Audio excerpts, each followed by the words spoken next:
So now we are doing the midpoint theorem.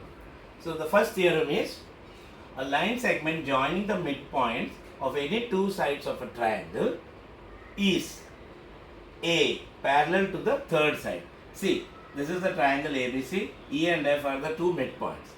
Okay, so what we have to prove is a line segment joining the midpoints of AB and AC, that is EF, that line segment is parallel to the third side. That means EF is parallel to BC. We have to prove that first. Second, we have to prove that EF is equal to half of the third side. In short, the midpoint theorem says that when the line segment containing the midpoints of a triangle of two sides, it is parallel to the third side and it is equal to half of the length of the third side. Now how would you prove that? First, we do a construction of ray CD. See, this is your side AB of triangle, okay? And this is the CD which you have constructed parallel. You are constructing a ray CD parallel to this. So CD is parallel to AB. This is by construction. I have written that. To prove that EF is parallel to BC and EF is half of BC.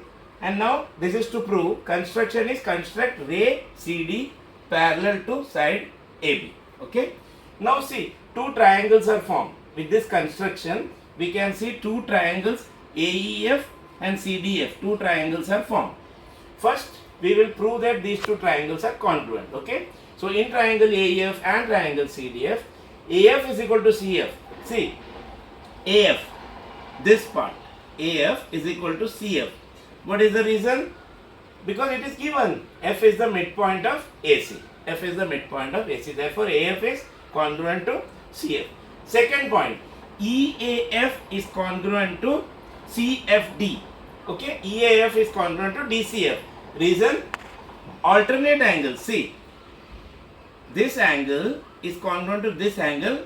They are alternate interior angles of parallel lines and this is the transversal. Consider these two parallel lines by construction and AC is the transversal. These two are alternate interior angles.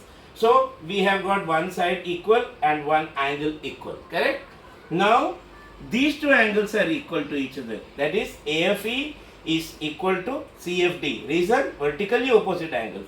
So by ASA postulate, ASA test, the triangle AEF is congruent to triangle CDF. ये दोनों triangle congruent हो गया.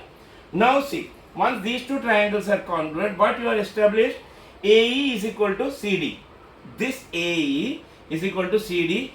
Reason is CPCT, corresponding sides of congruent triangles. Now what is AE? AE is nothing but BE. Correct? AE is nothing but BE because E is the midpoint.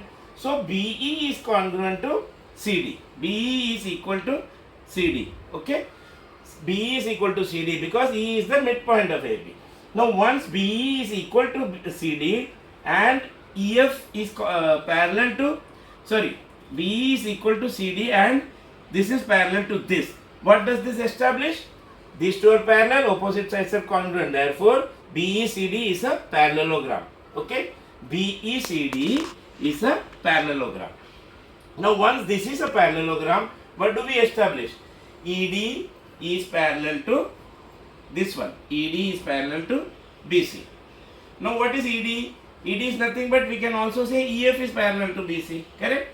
Since ED is parallel to BC, EF is also parallel to BC. So the first part of the proof is done.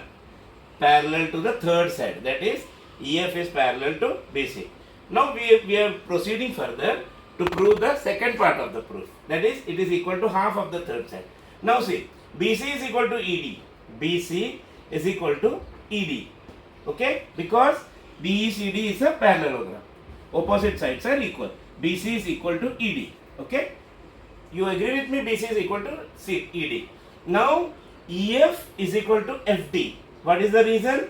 This EF is equal to FD. Reason is they are corresponding parts of congruent triangles. Here triangle 1 and triangle 2.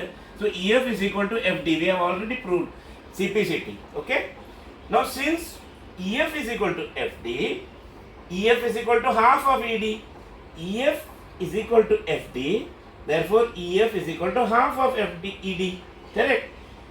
Now what is EF? EF is equal to half of, instead of ED, I can also write BC because I have proved here, see, EC is equal to ED, opposite sides of parallelogram. So EF is equal to half of BC. This proves the second B part of the proof. So this is the midpoint theorem. Okay.